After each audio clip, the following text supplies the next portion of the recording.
When you think of Black Ops 3 Zombies, what pops into your mind? Gobblegums, Easter egg boss fights, or the actual maps and their ambience themselves? Black Ops 3 Zombies is a great game, and I think that most Call of Duty Zombies fans can agree that it might be the best one of all time.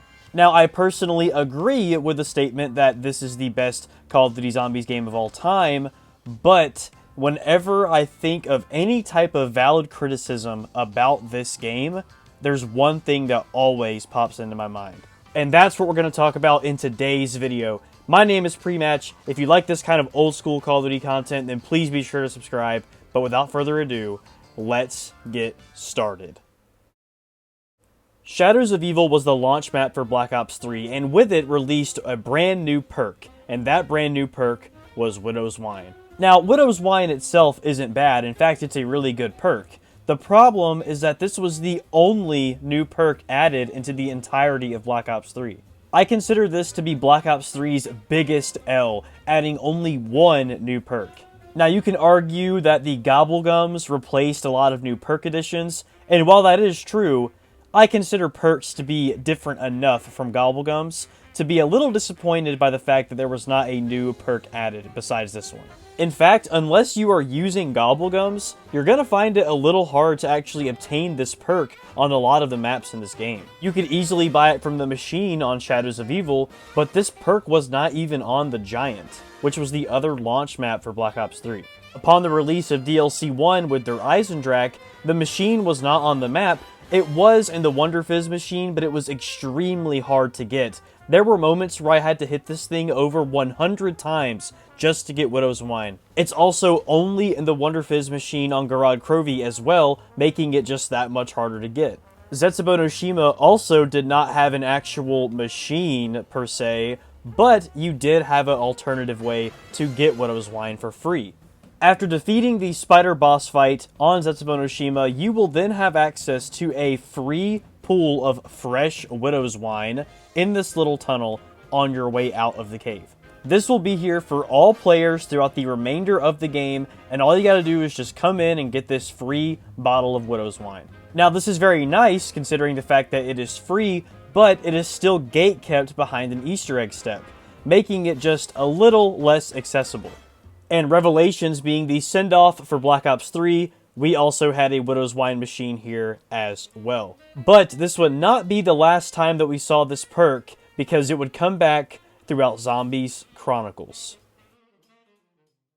So, Zombies Chronicles is where everything begins to fall apart for Widow's Wine. I believe that this perk was very well implemented on the mainline original Black Ops 3 Zombies maps, that being Shadows of Evil and then the 4 DLC maps. The perk doesn't do anything wrong on these maps, all it does is seem to help you, but when it comes to the Chronicles maps, you could just tell how they weren't designed for this perk necessarily.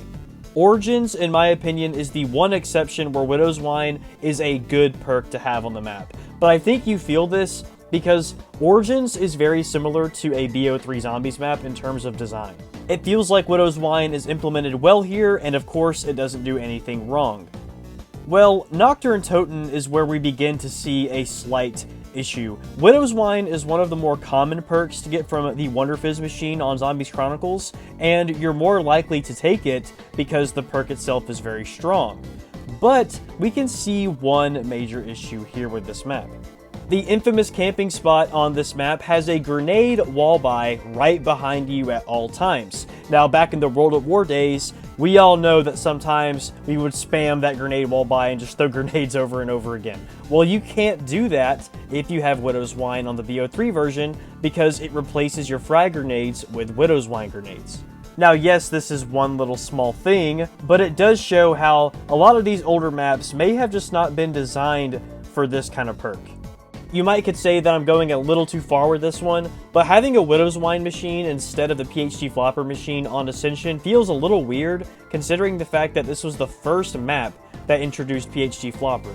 Now, one of the main reasons that I like going back to play the original with my friends is because we can all get Mustang and Sally and PhD Flopper and just kind of go crazy. And that's not something you can do on this version, so it just makes it feel a little off. Now, Moon is where things get really, really bad. when a zombie hits you with Widow's Wine, you will make an explosion.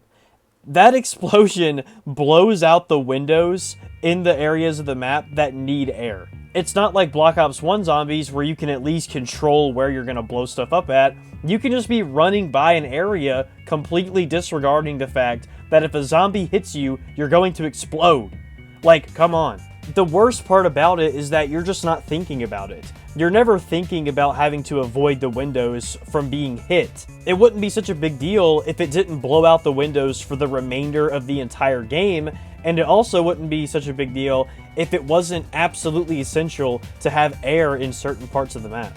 Could have easily made it to where these types of explosions will not trigger the windows to explode, but it just goes to show how this perk was very poorly implemented on this map. I never use this perk on this map, and I don't encourage anyone else to do it. But Shangri-La is the worst offender when it comes to Widow's Wine. This perk makes the map worse. When you realize that you have to use the baby gun to get to high rounds on this map, you quickly also realize that you do not need to run Widow's Wine because it just gets you killed, and it does not work well at all with the Wonder Weapon. Zombies being able to hit you and then all the zombies get stunned and ensnared in webs around you, while the whole purpose of the Wonder Weapon is to run into the zombies, is just a terrible idea. One of the best parts about Shangri-La that made that map so fun to play back in the day was the fact that PhD Flopper was on the map and you could use Mustang and Sally and stuff like that, because the map is really close quarter, right? It's supposed to be a claustrophobic nightmare where you use those types of weapons to survive. But the implementation of Widow's Wine replacing PhD Flopper on this map just did not work well at all. Now, as for the other Chronicles maps in this game, I feel like the implementation of Widow's Wine doesn't really add or subtract from the experience. It's kind of just whatever. And the fact that the perk is only in the Wonder Fizz on these maps kind of takes away the overall presence on the map, but it's there if you want it. But of course, you don't have to run the perk. In all honesty, I never really use Widow's Wine on these kind of maps unless I'm using a Perkaholic or something, because you only have 4 Widow's Wine grenades.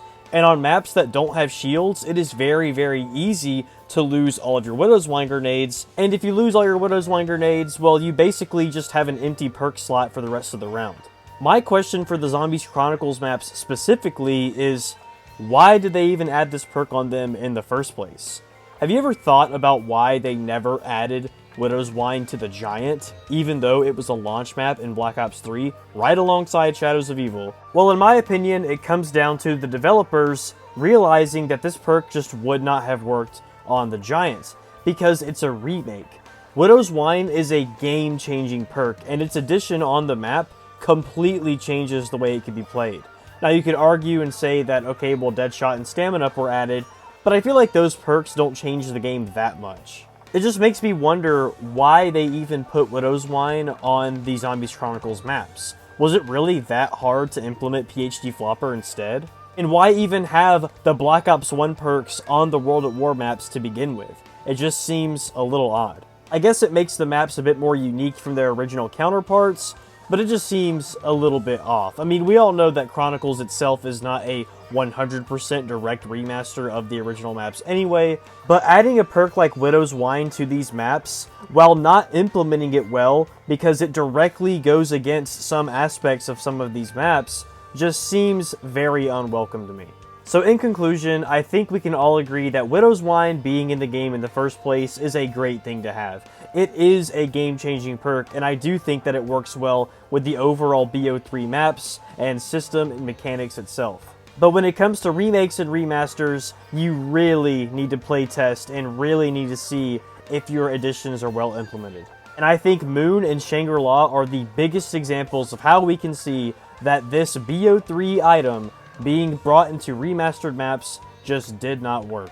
And that's why this is the perk that broke Black Ops 3 Zombies. Thank you all so much for watching, everyone. This video was super fun to go back and make. I haven't made a Zombies video in a minute, so it was a good time to go back and get footage for this video. I've actually been thinking about this one for a while now, so it's good to finally get this one out. If you like this kind of content, then you already know you need to check out the channel and subscribe. But I'll see y'all in the next one. Do you like old school COD content? Heck yeah, I do. then why not become a channel member? If you love these videos and what we do, then be sure to support us by becoming a channel member. Gain access to all these exclusive perks and the chance to play with yours truly. What are you waiting for? Go behind your wife's back, get her credit card, and sign up to be a channel member today. All for the low price of $2.99.